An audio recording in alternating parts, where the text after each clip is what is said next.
Hey everybody, this is Susan Beyer at Fun with Research. I'm so glad you joined me today. I have a special treat today. You can tell I'm not in my office.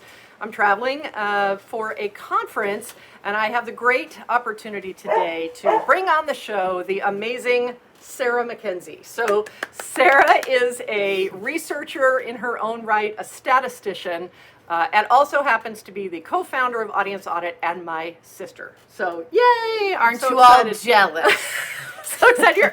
So a lot of you may not know this, but Sarah is the statistical genius behind Audience Audit. I know enough to be dangerous. Sarah is the one who really knows. I think of her as Oz the Great and statistical. And she's behind the curtains on your projects, and she created the approach that we use for Audience Audit, and I'm just so happy to be with you today and have you talk about things. Thank I you. love how you talk about. I'm happy to have you be here too.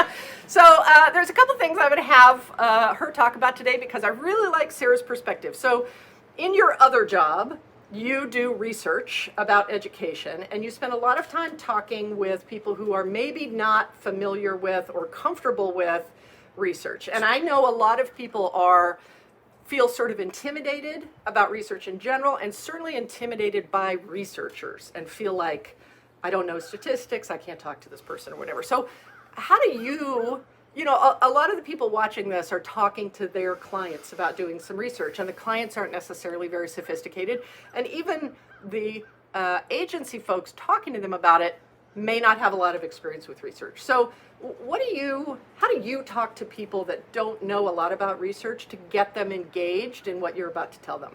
Right. So I was a kindergarten, preschool teacher, like before I became a statistician, which is a very weird career path, but not many people do that. But when I was teaching, like, I was a brand new baby teacher, and I was just working so hard and doing all these things that I'd learned in school. And I was teaching with some teachers who were like, from sort of the dinosaur era, like they'd been teaching a really long time. Old like me is what you're saying. Old like me. And I remember I was talking to my dad, and he was like, how do you know that what you're doing is better than what these women who have 1,000 years of experience are doing with their kids? And I was like, well, that's what I learned in school. That's what we do. But I didn't really know. Like, I hadn't seen them teach. I didn't know. It was before we had a lot of assessment data on kids, and I had no idea. Like, I could have been doing a terrible job. I didn't know. So I took the only test scores we did have, which were like national percentile ranks from the beginning of the year. And then we took it again at the end of the year, and I was like, oh, I averaged the percentile ranks. I understand that's not something you're supposed to do.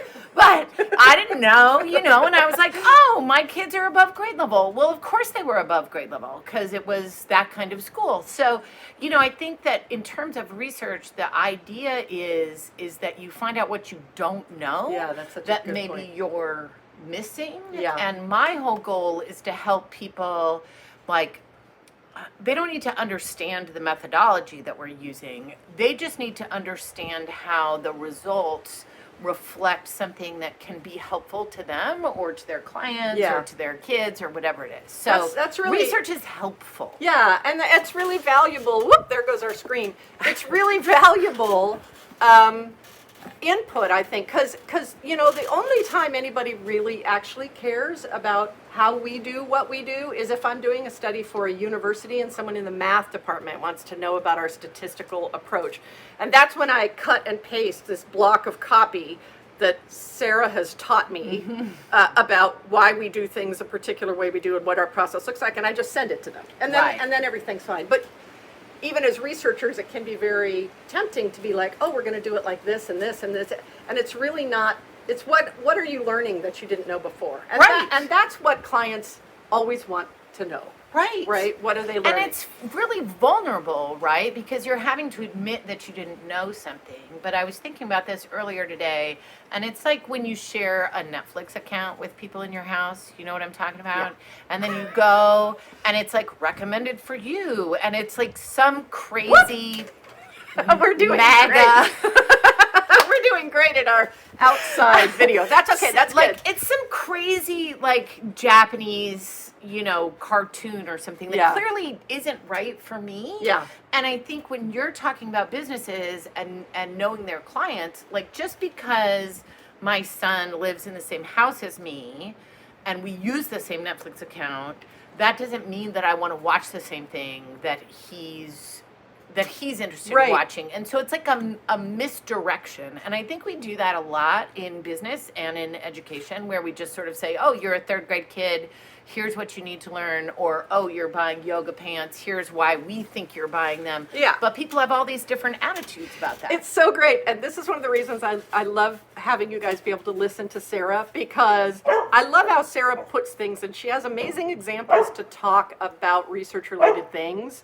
And I use a lot of them. And I love this concept of the Netflix. Can you imagine if we all had to rely on an averaged Netflix account Right. recommendation? Right. It wouldn't work for any of us. No. None of us. No. So the fact that Netflix knows who's watching and can cater what they're offering up is amazing. And that's Right. wow. And it doesn't work when you're married and, What he a likes great these example. things, we like Cheers these to other you. things. Gosh, I Thank love you. that. But I Thank was you very thinking much. about it and how frustrating it is when they recommend something that is so off base. Because we're just not used to that in our Right. You're in like, our you're Netflix supposed to know realm. me. Right. Why Yeah, are you? I am true crime. I Yeah. am not Japanese cartoons. It's like when I got that email from William Sonoma Yes, with a baby with food the baby maker. thing. That's And I was what like, made me think my about it. youngest kid is 13. I Why do you know. think I need a baby food maker? And yes, we don't want people to know everything about us, but we do want to interact with content that connects with us and who we are. And I think that's the great thing about Susan's research, is it sort of goes beyond the demographics into, well, but why are these people Yeah, knowing the why is great. integrating with, interacting with your business? And that's the key, right? Like Yeah. that's the thing, the why. Well, because in that's the, what's helpful. yeah, and in the past, all we had was demographics. Who? We're like We a just had who. 40-year-old white woman. Like, okay, let's guess about that. But now, Yeah. I just think you can get so much more granular than that, and it's not just to make more money, right? It's to like better serve the Yeah. people that you built your business to serve. Yeah, I love that.